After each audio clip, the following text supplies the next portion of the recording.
sini yang beranggotakan Eri Anugrah, Wulan Kusumawati Dewi, Ismi Solihatun Nisa, dan juga saya sendiri Sylvia Salasabila. Di sini kita sudah bersama dengan seorang wirausaha di bidang fashion ya Bu. Di bidang fashion. Mungkin untuk mempersingkat waktu langsung aja nih kita ngobrol-ngobrol bersama Ibu Anissa. Ibu Anissa.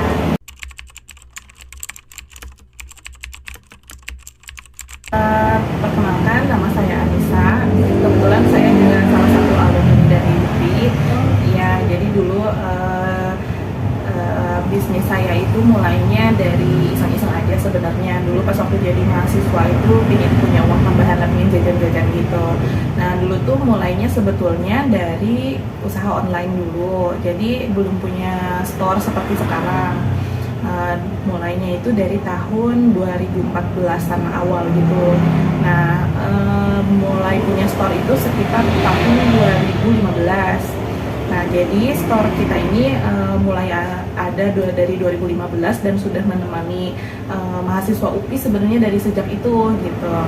Ya, terus store kita adanya di Jalan Jogja Kalunggirang nomor 63. Terus apa lagi ya profilnya? Mungkin berarti store itu cuma satu ya? Ya, untuk saat ini store-nya masih hanya di sini aja, baru satu. Untuk depannya mungkin kita bantuan doanya aja ya, mudah-mudahan bisa bertambah banyak. Mungkin kalau kan Ibu ini bergerak di bidang fashion ya Bu. Berarti untuk baju-bajunya itu apakah menjahit sendiri atau dari supplier gitu atau dari? Sebetulnya siklusnya berganti-ganti dari awal sampai sekarang itu. Sempat full jahit sendiri, sempat ngambil juga ada beberapa pakaian yang sudah jadi, tapi tetap saya ngambilnya langsung dari konveksi gitu. Jadi harganya nggak terlalu mahal. Dan kalau sekarang jadi campur.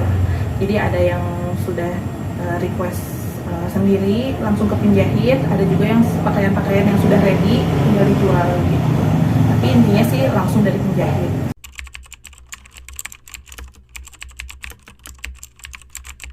Ibu bagaimana sih awalnya sehingga Ibu kepikiran gitu untuk terjun di wirausaha di bidang fashion gitu?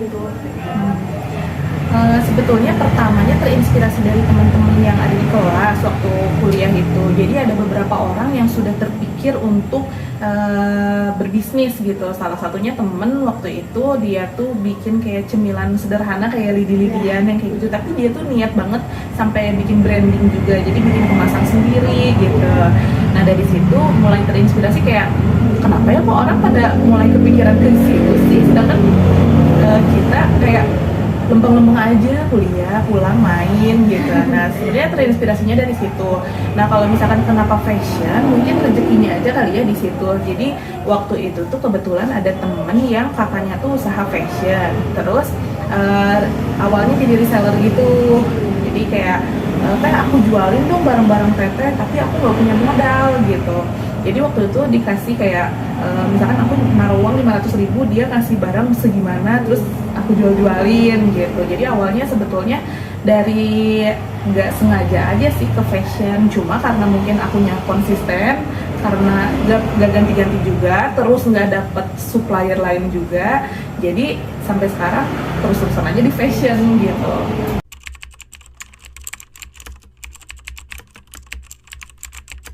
Tantangannya itu sebenarnya banyak ya, maksudnya kan dari awal tuh misalkan kita level 0 dulu ya jualannya gitu, kemampuan jualan kita level 0 dulu. Nah setiap level itu punya tantangan masing-masing sih sebenarnya. Nah level awal itu biasanya tantangannya suka malu-malu gitu kan ya, kalau jualan tuh mau nggak sih temen beli yang kayak gini gitu ya, mau nggak sih orang beli yang kayak gini. Cuma sebetulnya bisa dilewati kalau misalnya kita mau terus coba gitu. Nah nanti udah level selanjutnya biasanya tantangannya di konsisten gitu ya. Kadang kan ada tugas apa gitu ya, terus jadi terbengkalai dulu gitu. Tapi karena aku mungkin motivasinya pengen punya uang banyak, mau tugas mau segimanapun, jadi mikirnya tuh ke situ terus gitu, orderan gitu. Mungkin tantangannya di apa ya, sebenarnya di prioritas kitanya sebenarnya mau kemana dulu, mau milih apa dulu gitu. Terus lama-kelamaan setelah udah punya pegawai, tantangannya di pegawai, kadang ada yang pakai loyal gitu ya, kadang ada yang katanya pengen kerja tapi pinginnya enak gitu. Terus kan ketemu banyak karakter baru gitu. Nah tantangannya ya itu juga jadi salah satu tantangan sih gitu. Jadi gimana caranya, jadi belajar lagi gimana sih cara ngehadapin orang-orang ini nih gitu. Padahal dia posisinya dia pegawai kita, tapi kadang malah jadi kayak benalu misalkan kayak gitu. Terus tantangan yang lainnya mungkin dari kayak supplier, dari penjahit. Kita ada tantangan kayak misalkan kita requestnya kayak gini, penjahitnya bikinnya salah-salah misalkan kayak gitu.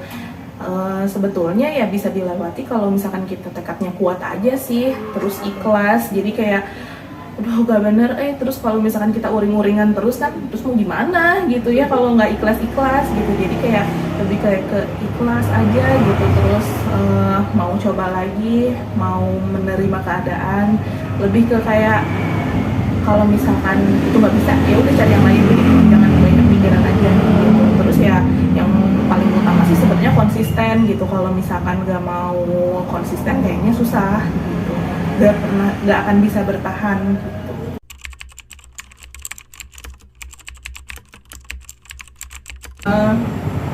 Sebenarnya kalau misalkan mau coba jual-jualan itu ya sebenarnya bener yang kayak Tokopedia ya, mulai aja dulu. Nah bener itu tuh bener banget sebenarnya ya. Soalnya aku juga bukan karena sengaja pengen bisnis nih gitu kan, itu tuh nggak sengaja ya gitu. Yang penting aku nyobain dulu gitu ya. Terus setelah kayak misalkan kita mulai kepikiran nih pengen jualan apa ya, coba cari supplier yang mungkin bisa kasih kita mini modal gitu. Kayak misalkan kan sekarang banyak ya kayak MLM misalkan ya apa ya, OnlyFans, dia tuh kan kita jualan tanpa modal ya gitu, kita cuma ngasih katalog doang.